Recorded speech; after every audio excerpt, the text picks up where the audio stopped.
Kabar duka datang dari komedian dan daber senior Indonesia, Abdul Hamid, pengisi suara Pak Oga dalam serial Boneka Si Unyil yang ngehits di tahun 80-an menderita penyakit penyumbatan otak.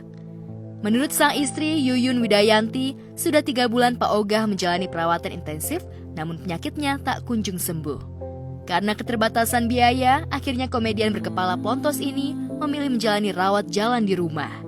Seperti inilah kondisi terakhir Abdul Hamid alias Pak Oga saat disambangi tim MNC Media.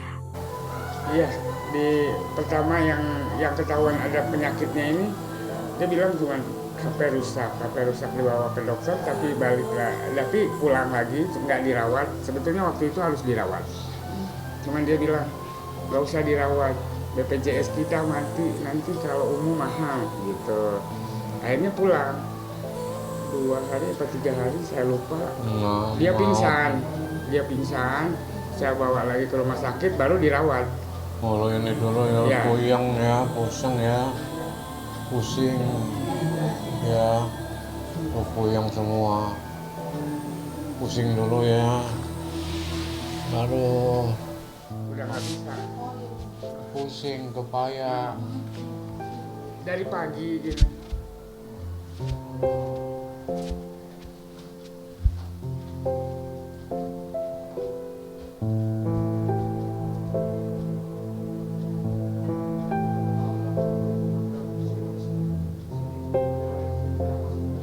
Enggak, sini.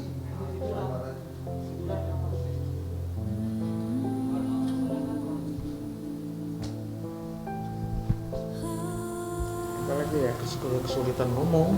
Yang paling ini yang ngomong gitu.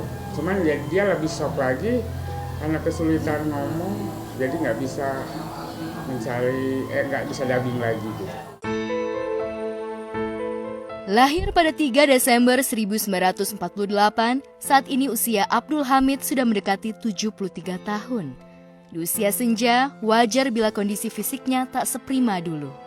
Tapi menurut istri dan anak-anaknya, Pak Oga tak punya riwayat penyakit berat. Bahkan Abdul Hamid tak begitu merasakan gejala penyumbatan otak yang dideritanya.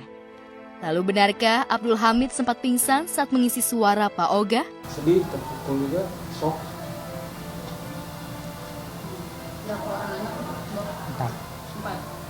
Enggak ngomong. Pas dengar awal mulanya gimana? Ya menyangka orang sebelum sakit masih sehat-sehat aja kan, sehat, tahu-tahu Nggak ada gejala. ya itu nggak ada gejala apa-apa, tahu-tahu sakit kayak gitu.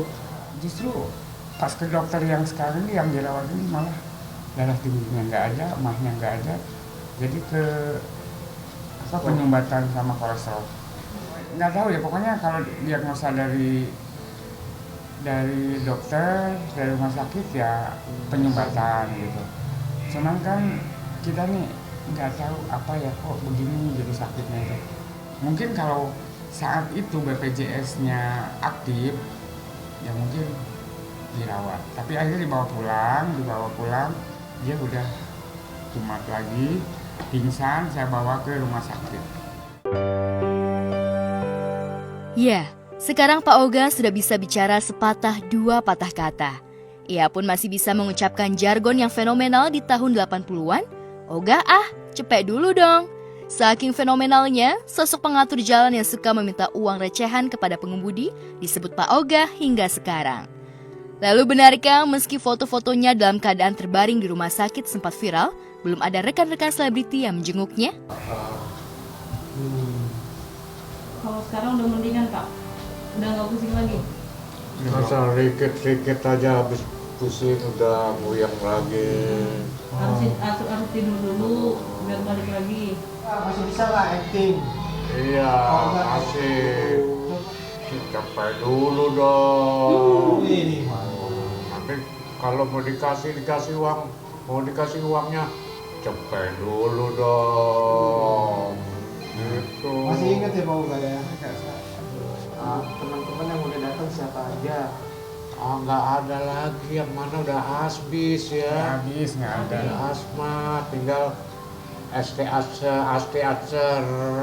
Oh, teman-teman Unyil udah nggak ada lagi. Yang aneh-aneh unyinya habis. Oh, Raden? Yang kuning ini yang baru-baru, jadi yang baru yang ada Maksudnya yang baru nggak nengok gitu, tapi yang lama juga udah habis. Cuma yang masih lamba ada buburu. satu, jadi si Enggeng, Ya engeng, buburu, Pak Ujo si itu, Ati Kanser, Adi Anser, Melani ada. Supansil masih, yang lain sudah habis. Sekarang ini udah nggak ada penghasilan lagi selain dari saudara, dari anak gitu, itu sama kadang-kadang teman gitu. Kalau menjenguk nggak ada, tapi kalau bantuan alhamdulillah dari keluarga Pak Raden, dia kemarin ini telepon, saya transfer untuk Pak Oga. Terus dari Ati Kanser, alhamdulillah ini untuk beli buah Pak Oga gitu. Sejak kepergian Dr. Suyadi alias Pak Raden, Abdul Hamid seolah kehilangan sosok sahabat sejati. Pasalnya semasa hidup, Pak Raden sering membantunya. Bahkan ketika serial boneka si Unyil dihidupkan di era milenium, tokoh Pak Oga tetap memegang peranan penting karena sering mendampingi petualangan Unyil. Tak heran di usia senja, Abdul Hamid masih giat berkarya. Bukan semata-mata karena mengejar rupiah, tapi karena panggilan jiwa seni. Komedian yang sudah malang melintang sejak era 70-an ini tak sungkan melakoni peran-peran kecil demi sebuah eksistensi. Ia hanya vakum saat penyakit menderanya. Lantas, apa harapan Abdul Hamid alias Pak Oga di masa tuanya? Ya sedih melihat anak-anak sekarang nggak ada yang bisa, yang anak-anak zaman sekarang masa zamannya zaman lain sekarang, tapi masih lagu lagi supaya masih laku.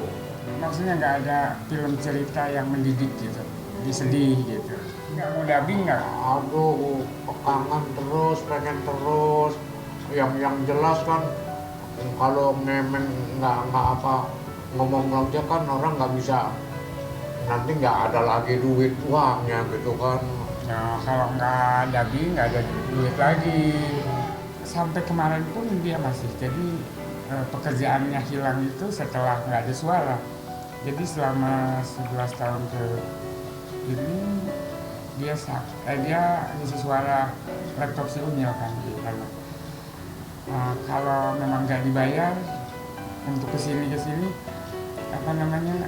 BPJS-nya, karena memang nggak cukup, bukan berarti dari sana nggak cukup, dari Trans 7 mungkin ya, karena memang nggak cukup gitu.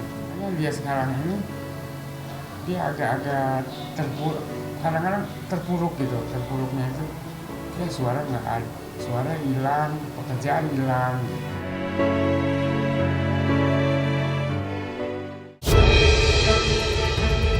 Pedangdut Inul Daratista bikin heboh media sosial dan hiburan. Bukan karena goyang ngebor kembali hits, tapi karena keberaniannya mengecam salah satu singgah panggung di kancah politik dan dakwah Indonesia, Neno Warisman. Gara-gara Neno mengajak buruh berdemo dan mendesak pemerintah untuk memboikot sebuah minimarket, Inul mendadak naik pitam. Lewat Instagramnya, Inul terang-terangan menghujat sepak terjang Neno. Ya di negeri ini beda pendapat, di semua tempat beda pendapat, bisa aja gitu, bahwa saya berbeda pendapat atau tidak itu menjadi urusan saya gitu. Ya kalau soal tanggapan aja kan Mbak Inul menanggapi, jadi ya itu hak konstitusionalnya Mbak Inul. Karena di negeri ini ada hak konstitusi yang dimiliki setiap orang. Saya kira itu aja. Kemarahan Inul memang cukup beralasan. Pasalnya di tengah pandemi COVID-19, ajakan demo Neno berpotensi menciptakan kerumunan. Pelantun lagu di Kocok-Kocok itu juga menentang aksi boikot terhadap minimarket yang diserukan oleh Neno.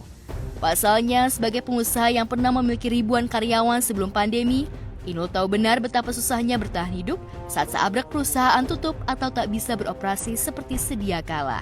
Ya pokoknya itu memang apapun saja di negeri ini tuh kita punya hak konstitusi. Dan setiap orang itu harus atau bisa boleh menggunakan hak konstitusionalnya. Jadi Mbak Inul menggunakan hak konstitusinya dan itu ya boleh aja gitu. Cukup ya. Jadi rame sebenarnya nggak mulai jadi rame nih, jadi pembahasan netizen itu.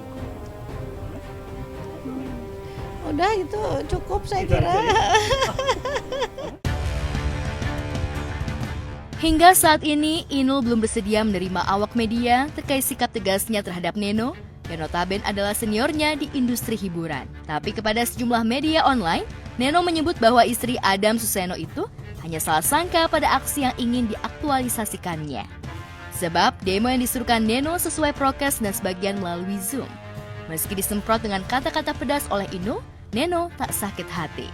Ia justru mengajak Inul untuk berbagi kepada wong cilik seperti karyawan minimarket yang tak mendapat THR secara wajar dan banyak kaum marginal yang membutuhkan bantuan dari public figure.